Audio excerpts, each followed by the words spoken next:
जय गुरुदेव। गुरु के समक्ष अपने शरीर के अंगों, नाड़ियों, स्नायुओं, चक्रों, जोड़ों, अस्थि मज्जा का न केवल ज्ञान होता है, वरन वह किसी भी शरीर के अंदर झांक कर देख सकता है।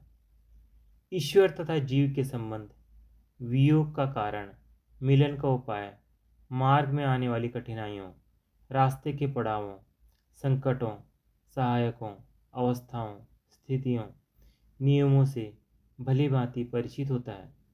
यदि शिष्य पूर्ण रूपेण समर्पित हो तो उसे संभालते हुए गंतव्य की ओर ले चलने में सक्षम होता है।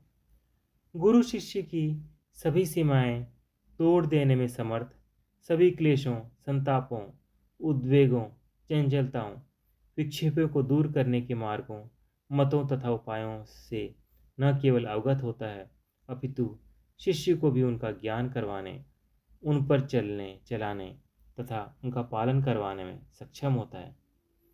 जो विकारों, क्लेशों, वासनाओं तथा संस्कारों को देखता तथा जानता, उनके स्वरूप को पहचानता एवं उनसे बचने के उपायों से अवगत हो तथा शिष्य को समझा सकता हो।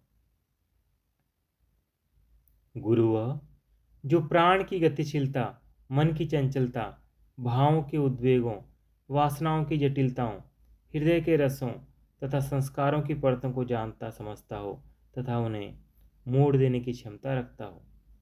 गुरु जड़ तथा चेतन के भेद तथा रहस्य से भली भांति अवगत होता है तथा जड़ में भी चेतन के दर्शन कर सकता है और शिष्य को करा सकता है। गुरु को अपने शिष्यों की संख्या बढ़ाने का लोभ नहीं होता। गुरु अपने पास आने वाले दीक्षार्थी का विवेक एवं शक्तिपात विज्ञान के द्वारा अधिकार निर्णय करने में सक्षम होता है तथा उनके अधिकार के अनुरूप ही साधन बदलाता है। गुरु को शक्ति की गतिशीलता अनुभव गम्य होती है। वह गतिशीलता को जिस दिशा में चाहे मोड़ सकता है या स्थिर कर सकता है। गुरु शिष्य में शक्ति की क्रियाओं का आवेश उत्पन्न कर सकता है, आवेश को तीव्रता प्रदान कर सकता है, कम कर सकता है या बंद कर सकता है। गुरु शिष्य के संपर्क में आने पर यदि शिष्य के अशुभ संस्कार आक्रमण करे तो अपने आप को बचा सकता है। गुरु के समक्ष शिष्य का आध्यात्मिक उत्थान ही एकमात्र लक्ष्य होता है। इसके अतिरिक्त किसी बात का लोभ या मोह नहीं होता। गुरु वही है जिसके संस्कार, वासनाएं एवं विकार शिथिल हो गए हैं। गुरु का प्रत्येक कर्म, भाव, विचार, चेष्टा, कल्पना अंतर्शक्ति की क्रिया रूप होता है। गुरु के समक्ष यदि कभी शिष्य के अमंगल का प्रसंग उपस्थित हो जाए तो उसका हृदय चित्कार कर उठता है। गुरु का जीवन एक आध्यात्मिक ग्रंथ की तरह पवित्र, निर्मल एवं अनुकरणीय होता है। गुरु के विषय में जितना भी कहा जाए कम है, क्योंकि इसे समझाया बताया नहीं जा सकता। गुरु की कृपा से ही गुरु को समझा जा सकता है। गुरु एक ऐसी शक्ति है जो शिष्य की छिपी रहस्यात्मक अलौकिक शक्तियों की क्रियाशीलता को उभार कर अनुशासित करके सही दिशा में प्रयोग करता है।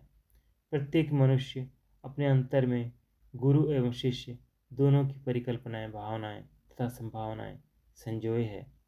जो व्यक्ति अपने शिष्य भाव को परिपुष्ट करता है उसी की भविष्य में गुरु रूप में प्रकट होने की संभावना होती है। एक वक्त गुरु शिष्य संबंध तो भौतिक प्रत्यक्ष जगत का व्यवहारिक विषय है। महाराष्ट्री देखने में गुरु शिष्य संबंध दो प्रकट शरीरों का व्यवहारिक संबंध है जिसका आधार बहिर्विधि है, किंतु वास्तव में यह संबंध अदृश्य, सूक्ष्म, भावनात्मक, आत्मिक एवं अंतर प्रभावोत्पादक है। यदि गुरु शिष्य संबंध में आत्मिकता, भावनात्मकता नहीं हो तो यह संबंध है ही नहीं।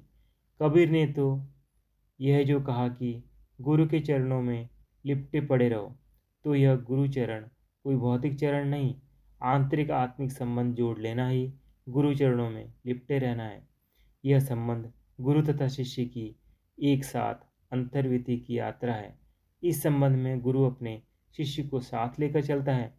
यात्रा आगे बढ़ते जाने के साथ गुरु शिष्य संबंध विलीन होता जाता है। गुरु शिष्य का एक रूप हो जाना ही इस संबंध की पराकाष्ठा है। जय गुरुदेव।